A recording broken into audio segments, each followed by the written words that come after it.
आप सभी लोगों का मैथ्स बाय ऋषि सर के यूट्यूब चैनल पर स्वागत है। उम्मीद करता हूँ आप सब लोग अच्छे होंगे और आप सबकी तैयारी एग्ज़ाम की बहुत अच्छी चल रही होगी। जैसा कि आप सबको पता होना चाहिए कि आरआरबी एनटीपीसी का नॉन टेक्निकल पॉपुलर कैटेगरी, जिसमें हम ग्रेजुएट लेवल पर बात कर रहे हैं, ग्रेजुएट लेवल की वैकेंसी आज से एप्लीकेशन ऑन हो चुकी है। आज से आप लोग अप्लाई कर सकते हैं। इस वीडियो में हम चर्चा करेंगे सिलेबस को लेकर, एज क्वालिफिकेशन में चेंजेस हुए हैं, एज को लेकर काफ़ी चेंजेस हैं तो वो मैं आपको समझा दूंगा। इस पेपर का क्या पैटर्न है, लास्ट ईयर के पेपर से क्या डिफरेंट है, साथ ही साथ वैकेंसी में डिक्रीज है, इसका कारण क्या है वो भी, और साथ ही साथ कौन कौन से जोन में कितनी वैकेंसी है इस पर चर्चा होगी। साथ ही साथ अगर आपने अप्लाई नहीं किया तो इस वीडियो को जरूर देखिएगा। पूरे एनालिसिस के साथ मैं आपको इस वीडियो में समझा दूंगा कि कौन से जोन से आप अप्लाई करें, क्या प्री के लिए कट ऑफ रहेगा, इसके अलावा मेंस लेवल की तैयारी में क्या क्या चीज़ें हमें सावधानी बरतनी चाहिए। आप सब लोग इसमें ये भी देखें, बहुत सारे ऐसे बच्चे जिनका एज ओवर हो चुके हैं, उनके लिए वीडियो बहुत अच्छा होगा, क्योंकि इस वीडियो में आपको एज से रिलेटेड एक डेट, कट ऑफ डेट बताया जाएगा, जिस डेट से आप लोग अप्लाई, जिस डेट तक के एप्लीकेंट अप्लाई कर सकते हैं। तो आप इस वीडियो को शुरू से अंत तक ध्यान से देखिएगा और अगर समझ में आए तो लाइक शेयर सब्सक्राइब जरूर करें चैनल को। ध्यान से देखिए, आरआरबी जो एनटीपीसी का जो ये वैकेंसी है, इसमें एक वैकेंसी और होती है असिस्टेंट लोको पायलट की। उसमें टेक्निकल स्टूडेंट एप्लीकेशन भर सकते हैं। इसमें नॉन टेक्निकल स्टूडेंट के लिए इसका नाम ही है नॉन टेक्निकल पॉपुलर कैटेगरी। इसमें नॉन टेक्निकल यानी कि किसी भी स्ट्रीम का स्टूडेंट हो, अगर ग्रेजुएट होगा तो वो अपने आप में फॉर्म भरने के लिए एलिजिबल हो जाएगा। इसमें आज से विंडो ओपन हो गई है। अगर आप एप्लीकेशन को ध्यान से देखिएगा, मैं पूरे पीडीएफ को ध्यान से बताऊंगा क्या क्या चीज़ें हैं।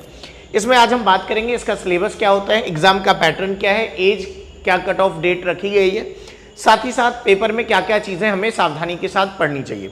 सबसे पहले बात कर लेते हैं ये जो वैकेंसी आई है वो कितनी वैकेंसी है, इसमें कौन कौन से पोस्ट हैं।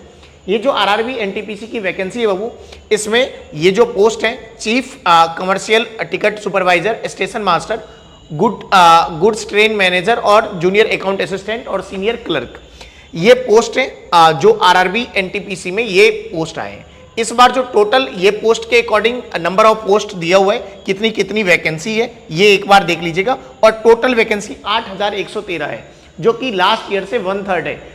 लास्ट ईयर में यही जो वैकेंसी थी आरआरबी एनटीपीसी की, वो 24,000 प्लस वैकेंसी थी। तो ये 24,000 की वैकेंसी को कम करके 8,000 कर दिया गया। इसका इम्पैक्ट कट ऑफ पर जरूर आएगा। तो आप सब लोग जो तैयारी कर रहे हैं बहुत ध्यान से तैयारी कीजिएगा। आप अपने तैयारी के लेवल को बढ़ाने का प्रयास कीजिएगा। क्यों? क्योंकि एप्लीकेंट्स तो उतने कम नहीं होंगे, एप्लीकेंट्स तो ऑलमोस्ट बराबर या ज़्यादा ही हो सकते हैं, बट नंबर ऑफ सीट कम है, इसलिए आपको ध्यान से देखना चाहिए। साथ ही साथ प्री के लिए कितने बच्चे सेलेक्ट होंगे, मेंस के लिए कितने बच्चे सेलेक्ट होंगे, प्री के पेपर के बाद कितना गुना लिया जाएगा, इसके लिए पूरे वीडियो को ध्यान से देखिएगा। इसके अलावा इसमें एक और फायदा है कि बहुत सारे ऐसे बच्चे जिनका एज ओवर हो चुका है वो इस फॉर्म के लिए एलिजिबल है। देखिएगा कैसे, ध्यान से सुनिएगा।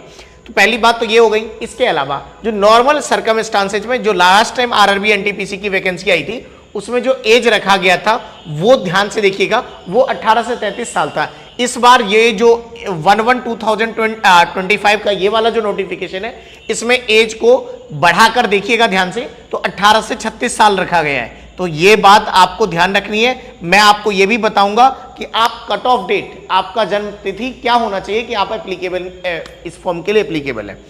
तो मेरे ख्याल से पोस्ट क्लियर है, टोटल पोस्ट आपको क्लियर है। 8113 टोटल पोस्ट है, जिनमें अलग अलग पोस्ट है। Total post we have 8113, 8113। अब हम बात कर लेते हैं, ये एक जो पोस्ट है 8113, ये सभी जोनों को मिलाकर है, इसमें कई जोन इंक्लूडेड है। तो एक बार जोन वाइज देख लेते हैं, हर जोन में कितनी वैकेंसी है वो एक बार देख लेते हैं। अब आपके सामने ये जोन वाइज वैकेंसी ओपन हो चुकी है। इस वैकेंसी को अगर आप ध्यान से देखते हैं तो ये जोन वाइज वैकेंसी है आपके सामने, और इस वैकेंसी में अलग अलग जोन के बारे में चर्चा है। अब आप ध्यान से देखिएगा, तो मैं अलग अलग जोन की वैकेंसी की बात कर लेता हूं। अलग अलग पोस्ट जो वहां पर थे, चीफ कमर्शियल कम टिकट सुपरवाइजर, साथ ही साथ station master, goods train manager, junior account assistant कम टाइपिस्ट और सीनियर क्लर्क, यही वो पोस्ट वहां पर भी थे। इसमें टोटल वैकेंसी आपके पास 8113 है। इसको अलग अलग जोन में बांटा गया है। इस जोन में ध्यान से देखिएगा, तो मेरे हिसाब से सबसे ज्यादा जो आपके पास वैकेंसी है वो जोन आपकी पड़ रही है कोलकाता जोन, जिसमें सबसे ज्यादा वैकेंसी मुझे 1382 वैकेंसी दिख रही है, राइट ना, सबसे ज्यादा। साथ ही साथ इसके बाद सेकंड नंबर पर अगर मैं यहां पर देख पा रहा हूं तो सेकंड नंबर पर जो जोन आ रहा है वो आपके पास आ रहा है 827, ये फर्स्ट नंबर पर आ गए कोलकाता। सेकंड नंबर पर जो जोन आ रहा है वो है सेकंड नंबर पर आपका जोन मुंबई जोन, ये सेकंड नंबर पे है, ये आपका फर्स्ट नंबर पे कोलकाता है, राइट ना। इसके बाद तीसरे नंबर पर हम जोन में चलते हैं जिसमें वैकेंसी सबसे ज्यादा है, तो ये चीजें आपके काम आएगी जब आप अप्लाई करेंगे। तीसरे नंबर पर सर भुवनेश्वर जोन है जिसमें वैकेंसी सबसे ज्यादा है। ये डिसाइड करता है क्योंकि कट ऑफ हर जोन के लिए अलग अलग होता है, इसलिए आपको जोन बहुत डिसाइडिंग फैक्टर होता है कि किस जोन से अप्लाई करना चाहिए। लास्ट ईयर के कट ऑफ जरूर देखिएगा कि आपको कौन से जोन में कट ऑफ, कितनी वैकेंसी लास्ट टाइम थी और कितनी कट ऑफ थी, ये एनालाइज करना बहुत जरूरी है। चलिए तीसरे नंबर पे मैंने आपको बता दिया भुवनेश्वर जोन में तीसरे नंबर पे वैकेंसी आई है। इसके अलावा अजमेर में बहुत वैकेंसी हुआ करती थी लास्ट में, लेकिन इस बार जो है अजमेर जोन में बहुत कम वैकेंसी है, वो थोड़ा सा देखने वाली बात है। इसके अलावा जो चौथे नंबर पे मुझे जोन दिख रहा है यहां पर, वो चौथे नंबर का जोन है बाबू बिलासपुर। ये जो चौथे नंबर का जोन है वो बिलासपुर है जिसमें 649 वैकेंसी है, राइट ना। तो ये 4 जोन तो हो गए। इसके बाद 5वें नंबर का जोन जो दिख रहा है वो अब आप देखिएगा 516 वैकेंसी के साथ 2 जोन आ रहे हैं। 516 वैकेंसी के साथ 2 जोन है हमारे पास, एक तो अहमदाबाद जोन है और एक है गुवाहाटी। अहमदाबाद और गुवाहाटी दोनों 5वें नंबर पे, तो टॉप 5 जोन ये है। बाकी हर जोन की टोटल नंबर ऑफ वैकेंसी आपको दी हुई है। आप लास्ट ईयर का कट ऑफ देखकर जरूर अप्लाई कीजिएगा, ऐसे नहीं, ये नहीं कि किसी भी जोन से अप्लाई कर दिया तब बहुत। मैंने आपको हिंट के लिए 5 जोन बता दिए हैं जिसमें सबसे ज्यादा वैकेंसी है, तो इस बात का आप ध्यान रखेंगे जब भी अप्लाई करेंगे। टोटल वैकेंसी, इसके बाद जोन वाइज वैकेंसी आपको बता दी कौन से जोन में टॉप 5 जोन है जिनमें वैकेंसी, नंबर ऑफ वैकेंसी सबसे ज्यादा है। अब बात कर लेते हैं, वैकेंसी तो क्लियर हो गई, अब बात कर लेते हैं इसमें कट ऑफ डेट। ये जो 18 से 36 साल था इसमें कट ऑफ डेट क्या है? कट ऑफ डेट जो है आपके सामने वो कट ऑफ डेट है 2/1, यहां पर ध्यान से देखिएगा 2/1/1986। ये ओबीसी और क्रीमी लेयर के लिए है, नॉन क्रीमी लेयर के लिए, और साथ ही साथ जनरल कैटेगरी, यूआर और ईडब्ल्यूएस कैटेगरी के लिए कट ऑफ डेट है 2/1/89। अगर आपका जन्म 2/1/89 के बाद हुआ है, उससे पहले वाले एलिजिबल नहीं है। 2/1/89 के बाद वाले बच्चे एलिजिबल हैं इस फॉर्म के भरने के लिए। अब आप खुद ही बताइए कैसे फायदा नहीं है? आप एसएससी के फॉर्म में आप इस एलिजिबल नहीं है, एसएससी में इतना एज नहीं होता है, तो बहुत सारी विंडो आपके लिए क्लोज हो चुकी है। आईबीपीएस की वैकेंसी में आप अप्लाई नहीं कर सकते, बैंकिंग में जिनका एज ओवर है, जो एसएससी की एप्लीकेशन नहीं डाल सकते, वो सारे बच्चे यहाँ पे एलिजिबल हैं। तो ये एज जो है वो आपके साथ 3 साल एक्स्ट्रा था, 18 से 33 पहले था, अब 18 से 36 हो गया, इसलिए ये फायदा है। अब आपको कट ऑफ डेट ध्यान रखना है कि अगर आपका जन्म 2/1/1989 अगर है, तो 2/1/1989 के बाद अगर है आपका जन्म, तो आप एलिजिबल हैं, ये बात ध्यान रखनी है। मैं उम्मीद करता हूं समझ पा रहे होंगे बातों को। तो आपको कट ऑफ डेट भी बता दिया, किस डेट के बाद आप अप्लाई कर सकते हैं अगर आपका जन्म इसके बाद है, राइट, समझ पा रहे हैं। इससे पहले वाले एलिजिबल नहीं है, इसके बाद वाले इस फॉर्म को भरने के लिए एलिजिबल है, साइड, ठीक है। एसटी के लिए आपके पास एज एक्स्ट्रा होता ही होता है, तो वो आपके पास 5 साल का रिलैक्सेशन एससी एसटी के लिए है, तो वो आपके सामने एलिजिबल दिख रहा होगा। तो ये बात ध्यान रखनी है, ये आपका जैसे ये 89 हुआ तो 5 साल में 84 बन गया, तो ये तो एससी एसटी के लिए 5 साल का रिजर्वेशन है ही। नेक्स्ट पर अब बात कर लेते हैं। इसके अलावा ये जो वैकेंसी जारी हुई है इसका पेपर कब तक हो सकता है, क्या हो सकता है, उसके बारे में देखिएगा। एक न्यूज़पेपर की कटिंग है जहां पर रेलवे को स्टाफ की शॉर्टेज है, जिसके कारण आपकी वैकेंसी है बहुत जल्दी फिल हो जाएगी। और ये न्यूज़पेपर की कटिंग है कि रेलवे में स्टाफ की शॉर्टेज है, तो जितनी पॉसिबल होगी, जितनी जल्दी पेपर हो जाए आप देखते रहिएगा, पेपर बहुत जल्दी होगा। साथ ही साथ रेलवे ने एग्जाम एजेंसी का चयन कर लिया है, तो वो भी बात है कि आपका पेपर बहुत जल्दी होगा, तो आप सब लोग तैयारी में लग जाइए। मेन पार्ट है तैयारी। आप वैकेंसी तो आती रहेंगी, वैकेंसी आई भी है, पहले भी आई है, एसएससी जीडी की वैकेंसी आई हुई है। और आप सब लोग इस चैनल पर बने रहिएगा, मैं लाइव क्लासेस भी लेता हूँ, वीडियोस भी पड़ी हुई है, और साथ ही साथ मैं टेस्ट सीरीज स्टार्ट कर रहा हूँ रात के 8 बजे में, जिसमें एनटीपीसी की टेस्ट सीरीज, साथ ही साथ एसएससी जीडी की टेस्ट सीरीज आपको देखने को मिलेंगी। मैं लाइव टेस्ट सीरीज कराऊंगा जिसमें आपके पेपर पैटर्न पर लास्ट ईयर के पेपर की कॉम्बिनेशन से ही क्वेश्चन होते हैं, वो सारे पेपर के आए हुए क्वेश्चन होते हैं। तो आप सब लोग रात के 8 बजे कनेक्टेड रहिएगा, चैनल को सब्सक्राइब जरूर कर लीजिए ताकि आप टेस्ट सीरीज जरूर देखें। मैं एनटीपीसी की टेस्ट सीरीज साथ ही साथ सारे टॉपिक की क्लास आपको चैनल पे लूंगा, ठीक है। चलिए, तो ये बात तो अब पता लग गया कि इस साल के अंत तक पेपर होने की संभावना है, ये चीज लिखा हुआ है, इस साल के अंत तक पेपर होने की संभावना है। तो ये बात भी है आपके सामने ये पॉसिबिलिटी है कि इस साल के अंत तक आपका पेपर जो है वो हो जाएगा। ये सारी चीजें पढ़ने के बाद अब हमें देखना चाहिए कि सिलेबस का पैटर्न क्या है, एनटीपीसी का एग्जाम जो है वो सिलेबस क्या देता है, वो चीज समझनी बहुत जरूरी है, राइट। अब मैं बात कर लेता हूं इसके सिलेबस की। वैकेंसी किस जोन से भरनी है, अब आपको ये बात ध्यान रखनी है।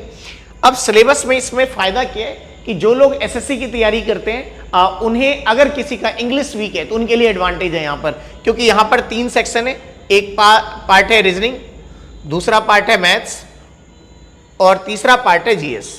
यही 3 सेक्शन है यहाँ पर, ये बात ध्यान रखनी है। इसमें जीएस में 2 पार्ट है, जनरल स्टडीज तो है ही है, लेकिन इसमें जनरल साइंस थोड़ा सा एक्स्ट्रा पढ़ना पड़ता है, तो ये थोड़ा सा आपको ध्यान रखना होगा कि इसमें जनरल साइंस भी है और जनरल स्टडीज भी है, तो जनरल साइंस को थोड़ा सा ध्यान से पढ़िएगा, ये बात जरूरी है। साथ ही साथ आपको ध्यान क्या रखना है, वो ध्यान रखना है जो मैथ्स के अंदर जो टॉपिक है वो ज्योमेट्री से क्वेश्चन नहीं आता है, तो आप ज्योमेट्री अगर रेलवे की तैयारी कर रहे हैं तो आप ज्योमेट्री नहीं भी पढ़ेंगे तो काम चल जाएगा। बाकी ट्रिगो में बेसिक चीजें तो आपको पढ़नी पड़ेंगी, अलजेब्रा में बेसिक आपको पढ़ना ही पड़ेगा, बेसिक कह रहा हूं, राइट ना। साथ ही साथ अर्थमेटिक के जितने चैप्टर, अगर आप एसएससी की तैयारी कर रहे हैं या कोई और एग्जाम की तैयारी कर रहे हैं, आपने ढंग से तैयारी की हुई है, अर्थमेटिक के सारे चैप्टर अगर आपने पढ़े हुए हैं तो आपका पेपर कवर है। आपका काम है केवल और केवल एनटीपीसी का लास्ट टाइम जो पेपर हुआ था, लास्ट पेपर, इसका पीडीएफ मेरे टेलीग्राम पर, लास्ट पेपर जो हुआ था एनटीपीसी के प्री और मेंस दोनों, इसके कंप्लीट सेट का पीडीएफ मेरे टेलीग्राम पर अवेलेबल है। आप पूरे पीडीएफ को, आप इसके पीडीएफ का प्रिंट आउट ले लीजिए और पूरे पीडीएफ को खत्म कर दीजिए।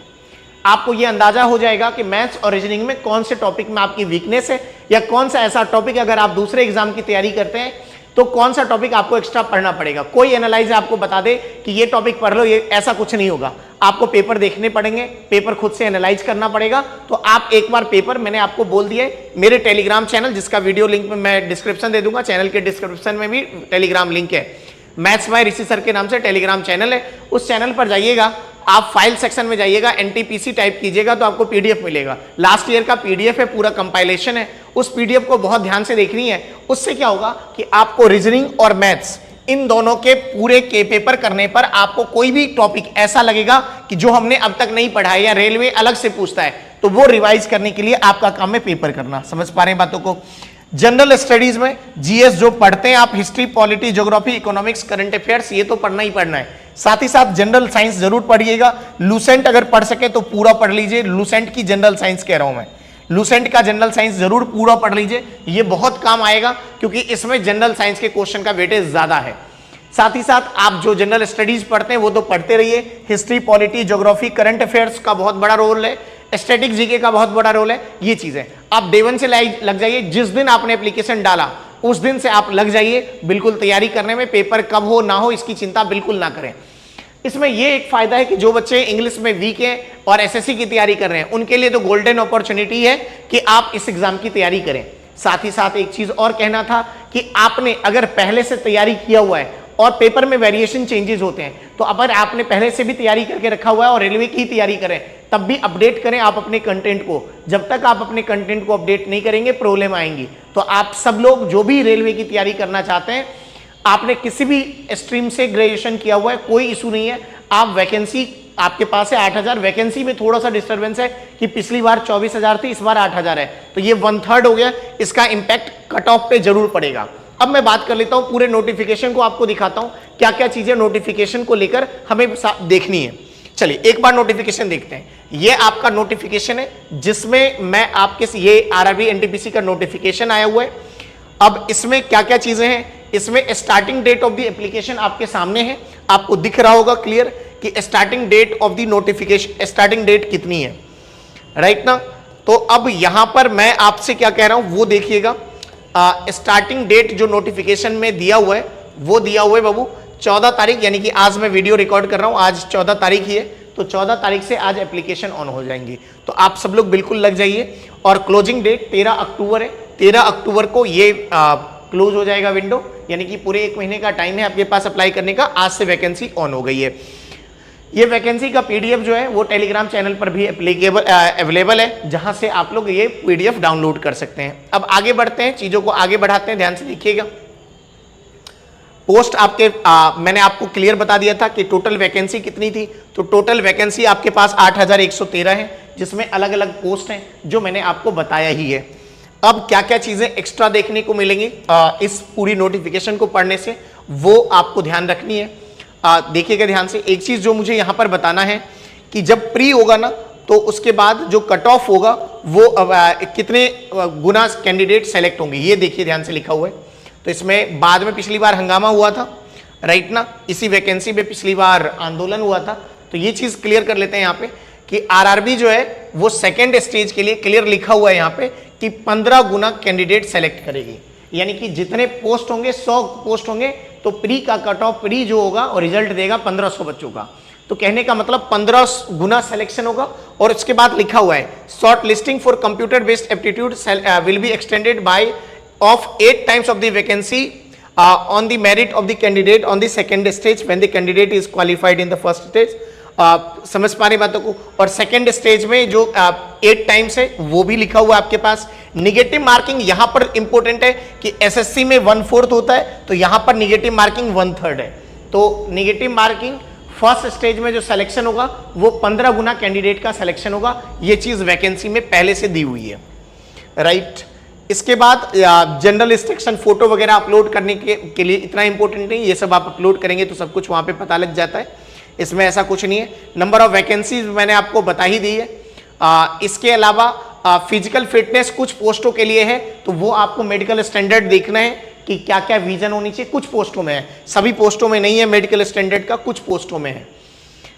साथ ही साथ एज लिमिट मैंने बता दिया है, ये कट ऑफ एज है 2/1/89 जो ये डेट मैंने अभी बताया था कि 2/1/89 का डेट है। 18 से 36 साल एज का क्वालिफिकेशन।